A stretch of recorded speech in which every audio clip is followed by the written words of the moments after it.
আপনার সিভি একদম perfect, but still you are not getting any interview calls. Then ভাই, problem আপনার সিভিতে না, প্রবলেম হচ্ছে প্রেজেন্টেশনে। Because HR doesn't just hire skills, they hire signals. আমার এক ফ্রেন্ড একবার 27টা জব ওপেনিং এ সেম সিভি দিয়ে অ্যাপ্লাই করেছিল। রেজাল্ট আপনি বুঝতেই পারছেন, একটাও ইন্টারভিউ কল পায়নি।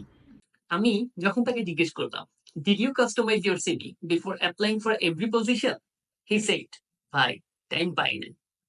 দেন ভাই, এইচআর এর কাছেও তোমার জন্য সময় নেন। একজন এইচআর ম্যাক্স 10 থেকে 15 সেকেন্ড সময় নেয় একটা সিভি স্ক্রিন করার জন্য।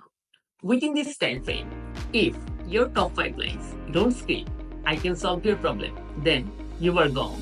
Remember, CV is your entry ticket and interview is your performance show.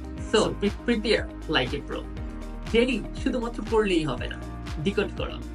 Use STAR method, no more boring answers.